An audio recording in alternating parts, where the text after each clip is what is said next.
My God, What's up, Ralph? how you feeling? I'm feeling great. What's up with you, big bro? Oh man, I just came up a good old live, man. You dig what I'm Yeah, saying? see you. You put Oh, work right now. oh man, you looking good though. You wearing that beard, beloved. I'm trying. I'm trying. I'm trying. I think I'm gonna cut it though. You wearing it well, man. Look, I shaved mine off. You got yours going, you dig? I'm cutting this soon as this motherfucking, soon as everything opened up. This joint's chopped. What's up though, big bro? How you feeling today? Man, I'm blessed, man. You know, I wanna thank everybody that's tuning in right now. You dig? Hmm. Uh, the topic that we're about to elaborate on is very important, not only to the black and brown community, but the overall of the world. Um, and you know, a lot of us have experienced some form of fashion, someone either acquiring the virus itself Right. or have died from it, you know? Right. And you Big. know, Big. Right. Hattie is my baby bro. And I remember a couple of weeks ago him calling me and feeling Yeah. somewhat at ease physically. And me being the big bro, I'm like, listen, man, you gotta slow up. You gotta find find peace. You dig what I'm saying? You That's know, and of course, you know, when you're constantly hearing about coronavirus, it reminds me in my era of hearing about, and I'm not saying you per se, but the cloud of HIV. You know, motherfuckers are, oh no, I ain't got that shit. You dig what I'm saying? absolutely. Absolutely. So when it hit our community, prior to it hitting our community, we thought that it would affect us. You dig what I'm saying? That's a fact. So when it started hitting people of status, you dig what I'm saying? Rappers, actors, everyone, we was like, oh wow. So, Andy, when you first experienced some signs and symptoms, where were you at mentally? The first time I was in a regular state of mind. I was mentally I felt like it couldn't do nothing to me. Like a lot of us, probably think. Like I felt like I was still in my neighborhood, chilling, hanging out, running around, doing whatever. And I didn't take it serious because I felt like it couldn't do nothing to me. Like I didn't even believe in it, to be honest with you. Mm-hmm. I'm saying, and then the first time when I had caught it, I just got like really sick. Like I had like high fevers. My fevers was like 105 for a week straight. You know what I'm saying? So a lot of people and I was waking up, and I would wake up and literally take my shirt off and could squeeze it, and sweat would be like, it was so much sweat coming out of me. You know what I'm saying? And it was a bad feeling during that time. And then I had fainted. That's when I was like, yo, this shit is not right. You know what I'm saying? When I had dropped, somebody had said, because I couldn't go outside, I couldn't do anything. Right. And two of my friends, shout out to Shima, shout out to Monica, they had sent me like a care package with like bags full of stuff. Like, and they did it like consecutively, like, and it wasn't even a plan. Like they each sent it, like one sent it. It was like the Ubers came 5 minutes apart. Right. And when I got the first one, I was sitting there, and then the second one, I was sitting there, and I just dropped. Like, you know what I'm saying? I dropped in the hallway.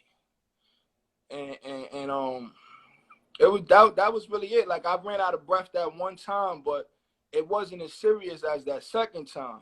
You know what I'm saying? That's Well, real. here's the difference too. Yo, Hattie, the first time there wasn't no full-fledged diagnoses. It was just the fact that you were experiencing, right, Right. the signs and symptoms. But mentally, where were you? Were you on a Superman complex where, nah, it can't be me. I don't think that it's me, or were you scared? You know what's funny? I was scared, and I knew what it was, but I still was naive to that. I was like, I think it's just a fever. But I didn't go to the hospital. I stayed. Actually, I did go to the hospital, and they told me I was negative. when I went to get tested, they told me I Right. was negative. They said I might have had the flu or some shit like that. Right. And they gave me a prescription for some flu medication. When I was taking it, I just stopped taking it. Like, man, this shit ain't doing nothing for me. You know what I'm saying? So I just left it alone. And then it went away. And I was praying to God because, you know, it was my daughter's birthday was April 7th. So I think I got sick like probably like March 30th or something like that. And then it went away on the 5th. On the 5th, I was good. Right. I was feeling good. I put the post up on Instagram, and I was like, yo, you know, everything is all good. I put the verse to the Cold Summer joint describing the situation. And then I went to my daughter's birthday over at her house, and I kept my mask on because something inside of me was telling me that I might have still been sick. You know what I'm saying?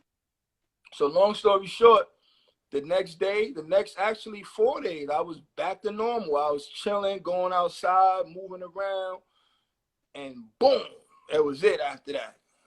It was over. Right. Now, walk us through it. So now you officially go to the hospital, right?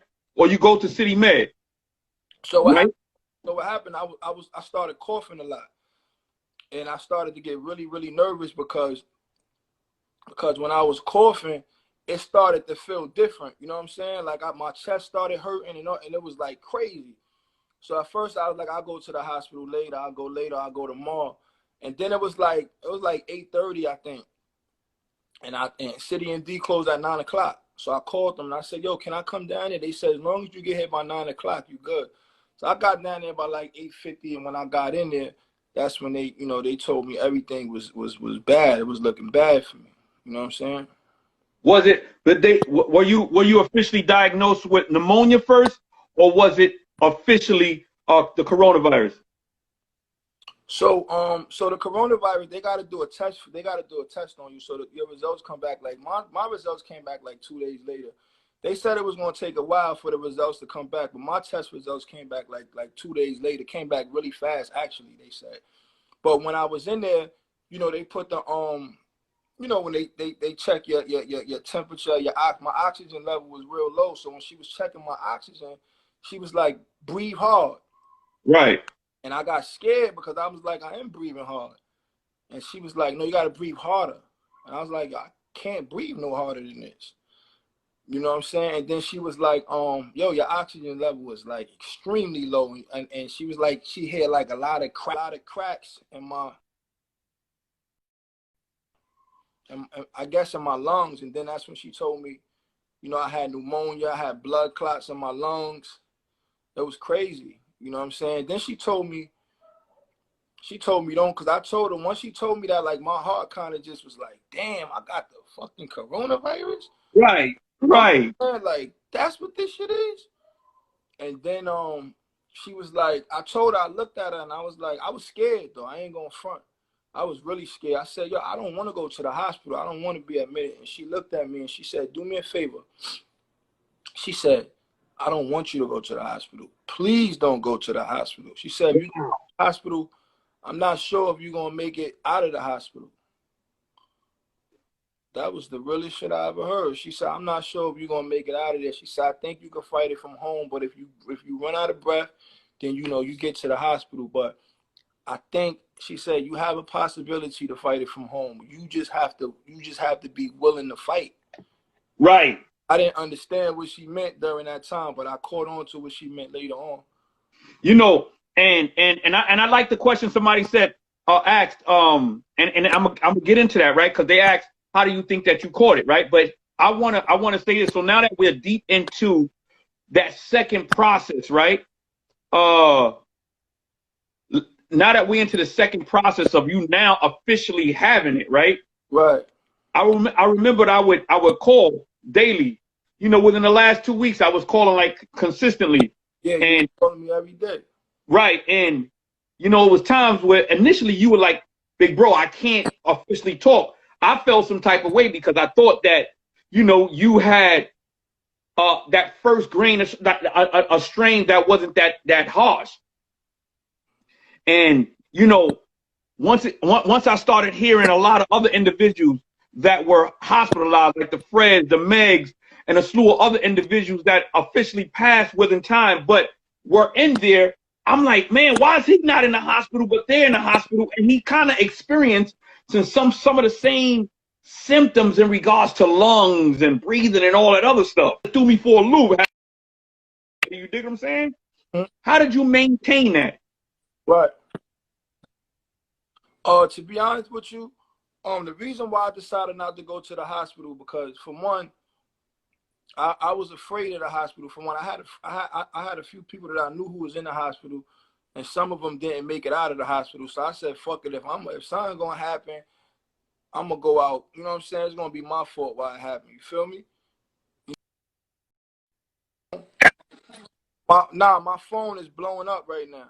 So I said I'm gonna just fight it. So the first 3 days I was getting cursed out from my family.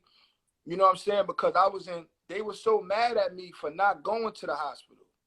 You know what I'm saying? Like, I literally had people FaceTiming me, like, just to see if I was alive still. You know what I'm saying? Like, yo, you know what I'm saying? So, and I had people cursing me out, like, yo, go to the hospital. I'm coming over there right now to get you. But nobody really knew where I was at. So they didn't know where to come to.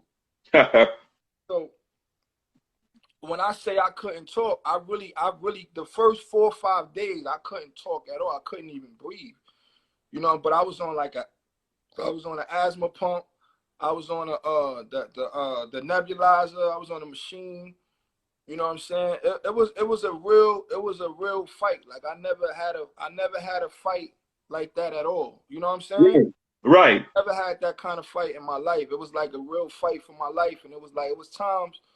No lie, because you got to remember, you can't sleep. You can't do anything because your body's in so much pain. So you can't lay down. You can't sit down. You can't do anything. You can't stand up.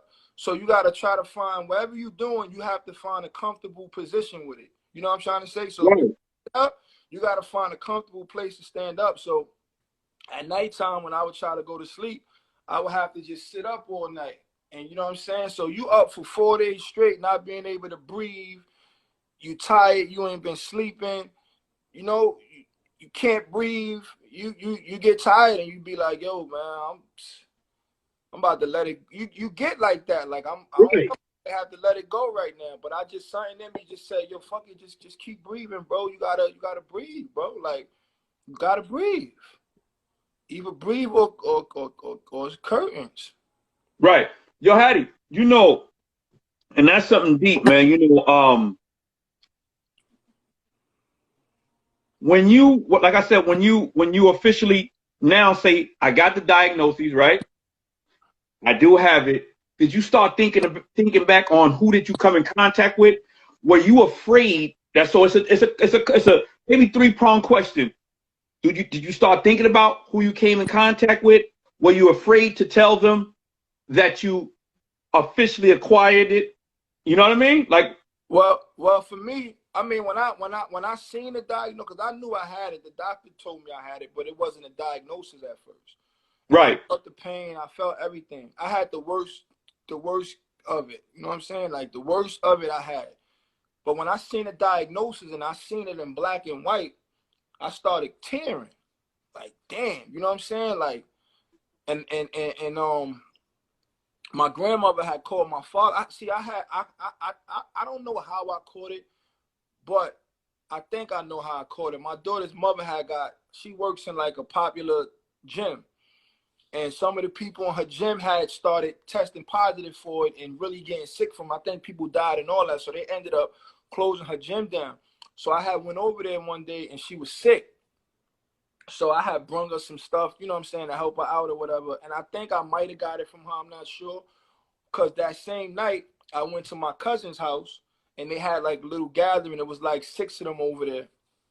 And 2 days later, my grandmother called my father because she couldn't get in contact with me. And she told my father that everybody that was in that house is sick with the coronavirus. Right. So I got it from either one of those places. Okay. So you didn't have to officially, you know, say, damn, man, if I was around a slew of individuals, let me call them to say, well, you know what, you should go get tested because this is that. You knew there was a possibility that you caught it in amongst those people. I kind of knew it once my grandmother told my father that everybody in there had it. I already knew what it was. I knew it either had to be from there or maybe I brought it over there. You know? So I didn't know at the time. You know, why did you want to do this? Why did you want to officially, speak about the trials and tribulations that you've been experiencing with the coronavirus? Because I feel like a lot of people is not taking it as serious as they can. You know, a few of my friends just passed away from the coronavirus, and I feel like look at what, God bless, look at what happened to Fred. You know what I'm saying? It's an unfortunate situation, and it's like a lot of people, they put themselves in this. But some people don't know that they, and that they around it. But then there's people who intentionally put themselves in these positions to come in contact with it. And I'm regular. I'm from the hood like everybody else. So we don't, niggas in the hood feel like ain't nothing gonna happen to us. You know what I'm saying? Right. But that's a very, very bad way of thinking, especially nowadays, because we in the hood, we like to play games, we like to be amongst each other all day, we like to be in each other's face, we drink, start drinking, your speech gets slurred, people start spitting out their mouth. It's not an airborne virus. It's when you come in contact and you in close proximity with people virus. You know what I'm saying? So my thing is just to, and put my peoples on, like, yo, bro, this shit'll kill you. You better take this shit serious, boy. You know what I'm saying? A great question. Somebody asked, and which we had a question on in the same. What's your opinions on wearing a mask? My opinions on wearing a mask is excuse me for one second. My opinions on wearing a mask is I believe people should wear their mask. Like I said a little while ago, it's not an airborne virus. So I mean, if you outside or you doing something on your own, me personally, I don't wear the mask like when I'm by myself or if I'm walking through the park or something like that. But if I'm coming in contact with people, I'm gonna wear it. Cause like I said, it's exchanged. The virus is exchanged from people, talking, spitting, coughing, sneezing. That's how you get it. So if you're gonna be in that proximity with people or that close to people, then you gotta be on point. You know what I'm saying? I do agree. I do agree. Hattie, you just recently Sharing blunts is disgusting right now. You sharing blunts in 2020, it's crazy. I'm listening to you, Rep. We just lost, like I said, we just lost a slew of different individuals, man. And Fred was close to both of us, man. During that time, I can remember me speaking to you. At that time, you didn't go for your second checkup, your third checkup as of yet. You were still in the process of resurrecting yourself, but still had the breathing. I can remember clearly. Right. Where was your mind when you heard that he officially passed? Fred, I think I was the same way that everybody else felt is how I felt. Like, people was really affected by Fred because he was such a humble soul. You know what I'm saying? But for me, it was a little different because when I got sick the first time, Fred had reached out to me. You know what I'm saying? He was like, yo, God bless you, Right. giving me some encouragement. And so, I didn't get to respond back to him because I forgot about it. Like, you know what I'm saying? When he hit me, it was like during the time when I was like really, sick. Right. So I didn't get to respond back to him. And when I got out of it, I wasn't thinking about it no more. And then when he had got sick, I had reached out to him, but I didn't know the situation. I guess during that time he was unable to speak. And then when I heard he passed, I was just like, the shit really broke my heart. You know what I'm saying? Because for different reasons. One, because he was my man. He was a great person, great character. Excuse me for one second. And then the second part, because he had reached out to me and I didn't get to reach back out to him. You know what I'm saying? Right. Fred was my guy. Right. My whole heart, it was like, damn. You know what I'm saying? It was like, for first I questioned, like, you know what I'm saying? Like, I just was dead. You know what I'm saying? Right. Like, that was crazy for me because it was like, Like, why me? You know, Right. it made me feel like that at first, and then I said to myself, I said, yo, I don't know what's my purpose in being here, but I'm here for a reason. You know what I'm saying? And what it did was it woke me up, and because you running around in the streets and doing a bunch of nothing, and when you go through something like that, it's like, and then when you see someone so close to you that's going through exactly what you went through, not pulled through, it's really a wake up call for you. Like, nigga, you better wake up, bro. Right. You know Right. what I'm saying? Right. Right. You know, Hattie, I applaud you one more again, for, just delivering such a strong message and, helping people understand that still in this day and time that we think that we have officially surpassed the peak of it, right? 300 people died today, right? See what I'm saying? In New York State. You see what I'm saying? 300 people died today.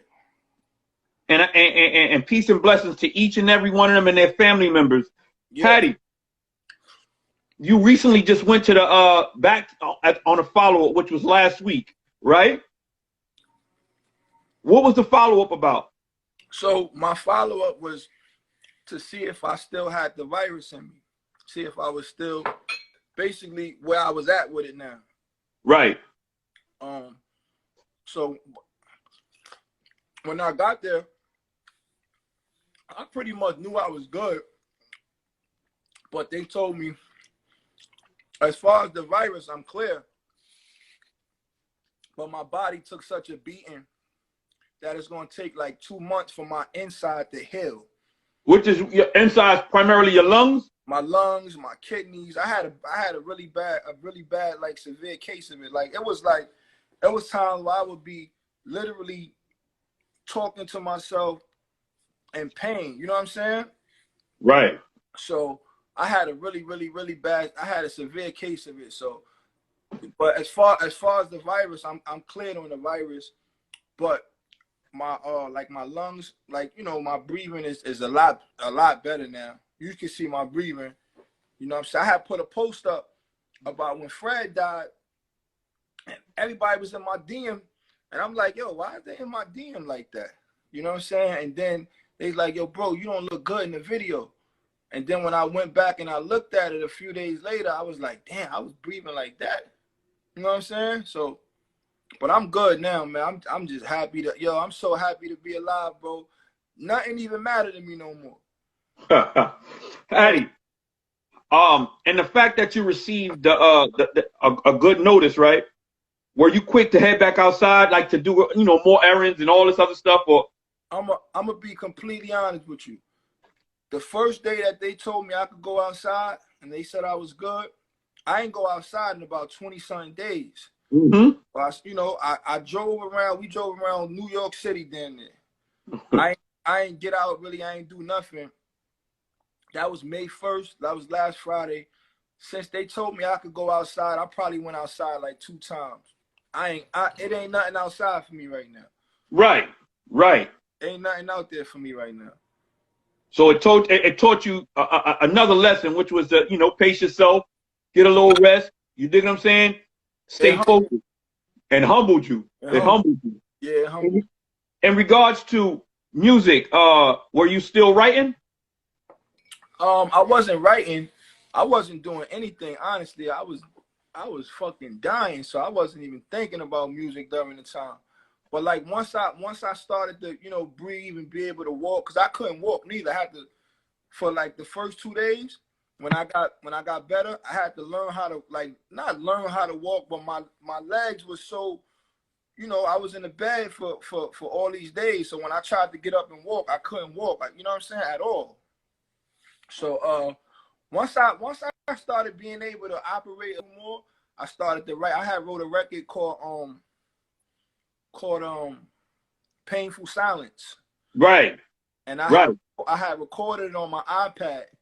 And when I recorded on my iPad, I was listening to it like, damn, yo, I still can't fucking breathe. And I started, to get frustrated. Like, god damn, how long this shit gonna take to fucking go away? You know what I'm saying? But anyhow, I'm good, and I ended up going to the studio last week, and I recorded the record. The record is amazing. I'm gonna put the record out sometime during next week. It's crazy.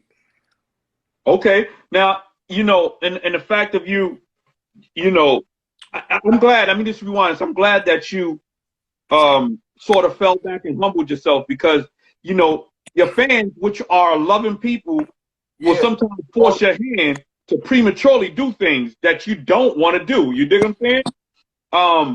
How many times did you fight that? Like, we need something, Hattie. Even though they're saying, Hattie, we praying for you. But yo, when you gonna put some new music out, you should put some music out. How was that fight? You know, that was the most encouraging part of the whole thing. When you got people on your DM telling you, yo, no lie, I always get a lot of DMs, but I never had this many DMs, and all my DMs was pretty much the same. Yo, bro, you gotta get right. When you get right, we need new music. It was like, yo, you ain't got no choice but to get right, because we need new music. You know what I'm saying? Right. It was like, yo, right. You got to get up because we need new music. And it gave me my focus that I had 2 years ago when I first started getting hot in the streets. Right. Right. That focus back. You know what I'm saying, Ralph? Mm-hmm. Right. You know what's crazy? I say this to myself. You know, excuse me for 1 second. I say we go through things. We go through life. We go through things in life to sit us down sometimes. Right. And everything happens for a reason, literally. Right. You know, so I feel like I needed that to happen to me. And my case.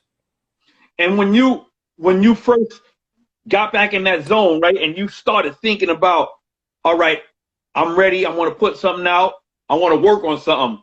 The title, Painful Silence, where did that derive from? It derived from all the pain I was in during the time. It was like a mental pain. It was a physical pain. You gotta understand. I had family members like my grandmother, my granny, my aunts, who I didn't want to know what was happening. Like, I was telling people, yo, don't tell grandma I'm sick. Don't tell granny I'm sick. Mm-hmm. It was so painful for me because, you know, my grandmother is calling me, my aunts is calling me, and I'm not picking up because I don't want them to see me in this predicament. Mm-hmm. It's bad enough that some of my aunts got Facebook and they see 100 people tagging, yo, Haddy Racks, pull through, making it look like I'm on my literal deathbed. I had people literally putting up posts where people literally thought I was dead. And they tagging me, so it's popping up on my timeline. I'm high and mad different posts.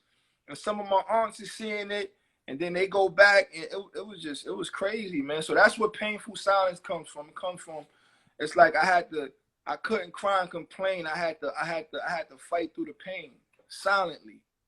Mm-hmm. You know? Mm-hmm. Right. You know, I'm looking at a lot of the, you know, a lot of what people are posting. I want to thank everybody first and foremost once again, definitely for you know, just supporting and, you know, taking in a lot of this great information. You know, a lot of times, once again, you know, as a brown and black people, we get caught up and think that we have that Superman patch on our chest, and we are just unstoppable. But as you see, it's tearing our communities down.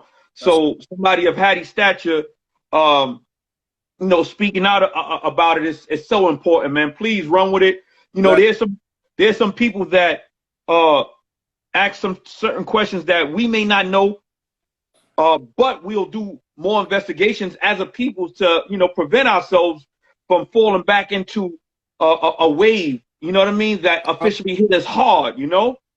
Mm-hmm. So, you know, I wanted Hattie just to really, you know, let his heart out on this. You dig what I'm saying? So, you know, for the individuals that, like I said, I've known and had stature in the music industry, the Freds, the Megs, Shooter. I mean, I can go on. If I forgot, man, oh man, if I forgot, man, bless my soul. But for the world in general, Peace and blessings to everyone. Haddy, anything you want to state, man?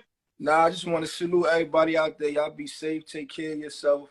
Protect yourself. Don't listen to these idiot niggas out here telling you don't wear masks and all this other dumb shit.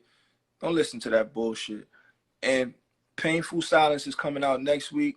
Y'all gonna love it. Y'all, the video is gonna be crazy. And I just want to say rest in peace to Fred the Godson. Rest in peace to Meg. Rest in peace to Shooter. And rest in peace to everybody that passed away from the virus. And God bless your families, to everybody too. Salute. Salute, Haddy. Love you, bro. You know that I love you more, big bro. All right now. Salute, everybody. Salute, y'all. Share it.